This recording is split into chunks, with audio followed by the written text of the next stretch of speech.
Como o Senhor usa homens para fazer sua obra. Evangelho de Marcos, capítulo 2. Comentário de Mário Persona. Cafarnaum, a cidade de Cafarnaum, foi onde o Senhor mais fez milagres, mais operou milagres.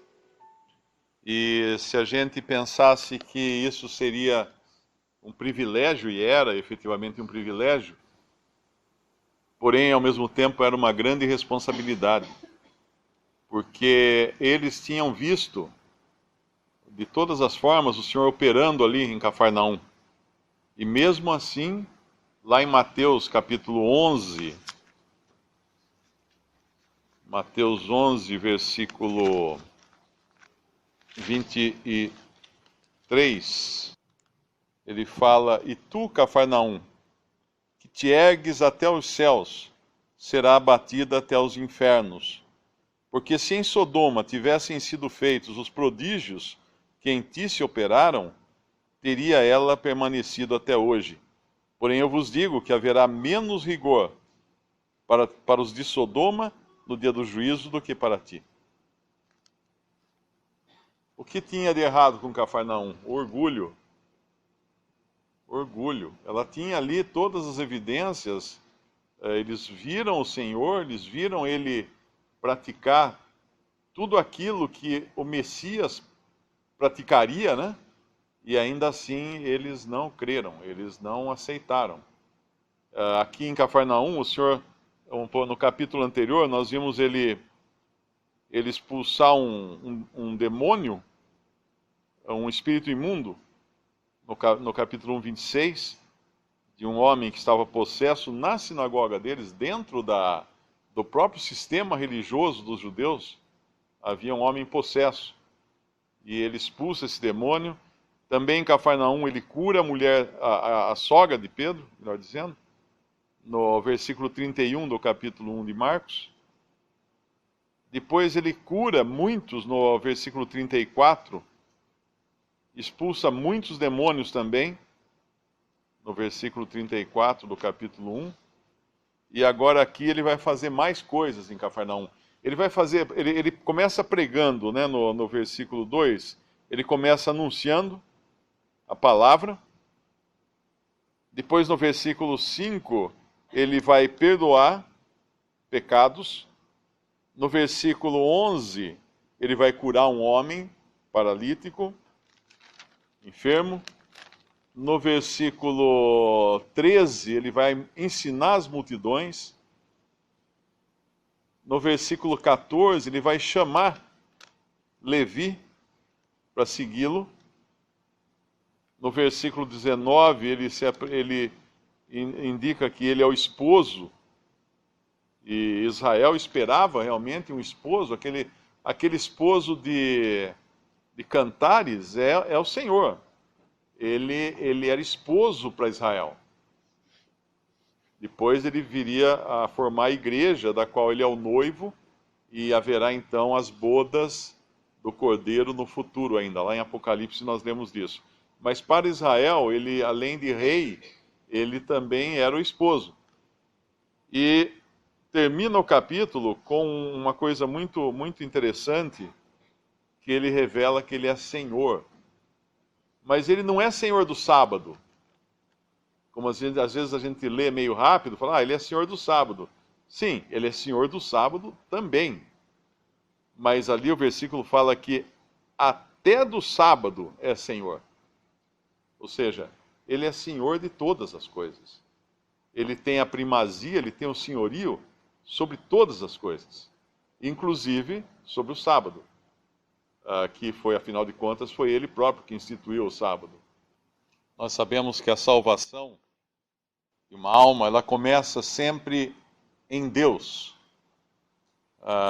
O Pai dá ao Filho alguém que já foi escolhido antes da fundação do mundo. O Filho, então, salva. Mas Deus, na sua misericórdia, na sua graça, na sua bondade, né? ele coloca homens no meio dessa obra, na condução dessas coisas. Mais para frente, no versículo 14, nós vamos encontrar o Senhor chamando Levi. Essa é outra coisa, ele chama, o Senhor realmente chama aqueles que ele quer usar na sua obra. Isso é uma coisa que ele faz. Lá em Efésios capítulo 4, quando fala dos dons, Cristo subindo às alturas deu dons aos homens. E deu uns para apóstolos, outros para profetas, outros para evangelistas, outros para pastores e doutores, querendo o aperfeiçoamento do corpo, a edificação do corpo, o aperfeiçoamento do corpo. Deus é Cristo quem dá, e chama e dá os dons necessários para quem Ele quer usar. Nenhum homem chama, nenhuma instituição chama, nenhuma faculdade de teologia chama alguém ou capacita alguém para a obra de Deus. Não existe isso. É Ele quem faz. É o próprio Senhor Jesus quem faz. No entanto, na obra da salvação, Ele envolve homens também, homens comuns, pessoas comuns, como nós vemos esses 4 aqui, carregando a maca, nem entendendo exatamente o que eles estavam fazendo, como o irmão mostrou, né? Eles foram primeiro em busca de cura daquele homem, daquele amigo deles. Mas eles nem imaginavam até onde iria essa cura. Que essa cura iria chegar ao coração desse homem, aos seus pecados. Perdão dos seus pecados. Deus se apraz nisso, né? Mesmo quando nós não entendemos, nós fazemos mal feito, nós somos lerdos até em fazer, mas Ele tem prazer em nos usar. Eu tenho um vídeo lá em casa que eu guardei com carinho, porque é do meu neto, né? Acho que todo mundo tem neto, guarda vídeo com carinho. Mas esse em especial, o Mark, o pequenininho, quando ele começou a dar os primeiros passinhos, eu fui na cozinha, ele estava ajudando a minha filha a tirar a louça da máquina de lavar a louça. Então ele pegava um prato assim, e entregava para ela punha em cima da pia, ele pegava um prato, e a gente só olhando a hora que fosse cair aquele prato, porque ele mal sabia parar em pé, né? Daí ele pega a faca, daí ele pega garfo, e depois ele faz uma confusão, que ele começa a pôr tudo de volta na máquina, as coisas limpas. Mas era uma coisa que a mãe ali, né, a mãe dele, estava tendo o prazer de deixar ele fazer aquilo. Ainda que de forma imperfeita, ainda de forma mambembe, ainda que todo sem jeito, sem equilíbrio, mas havia prazer em deixá-lo fazer isso. E eu da porta ficava filmando, gravando aquele vídeo. E aqui o Senhor tem prazer, então, nesses homens, nesses 4, porque quando eles chegam, o Senhor os vê romper, inclusive, com as dificuldades que havia, né? Tinha uma multidão aqui. O que a multidão faz quando são as coisas de Deus? A multidão atrapalha. A multidão atrapalha. O que eles estavam fazendo lá? Não podendo aproximar-se, versículo 4, por causa da multidão. Muitas vezes nós pensamos que a multidão, a opinião pública, o número de pessoas, isso contribui para a obra do Evangelho. Não, aqui está atrapalhando. O número de pessoas curiosas não estava ajudando em nada na cura, no perdão desse homem e na sua cura. Então eles têm que achar um outro caminho, passar além dessa multidão, subir no telhado, abrir um buraco no telhado, descer essa maca para dentro da casa, baixar o leito em que jazia o paralítico, no versículo 4. E quando o Senhor Jesus vê, ele não vê a fé do paralítico, olha que interessante.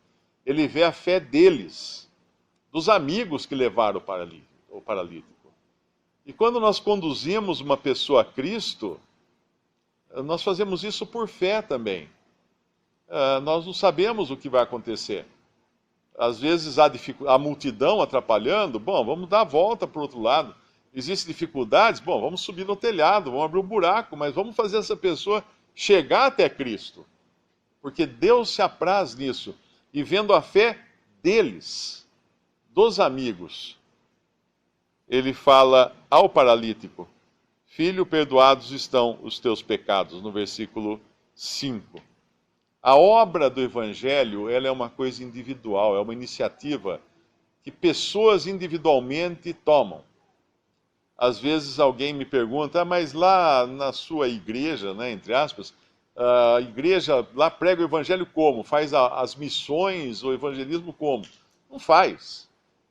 Não faz, porque não é atributo da igreja como instituição ou uma organização, ou coisa assim, pregar o evangelho. O evangelismo é feito um a um. São pessoas que pregam o evangelho. Em Atos, eu acredito que é capítulo 11, se não me engano, aqueles que foram dispersos de Jerusalém saem pregando o evangelho e pessoas se convertem. E aqui é assim, esses homens, na sua fé, na sua simplicidade, na sua boa vontade, levam esse paralítico até a presença do Senhor. E que alegria tem o Senhor de ver a fé deles. E que alegria tem o Senhor de ver a fé nossa quando levamos alguém, levamos um paralítico à presença dele.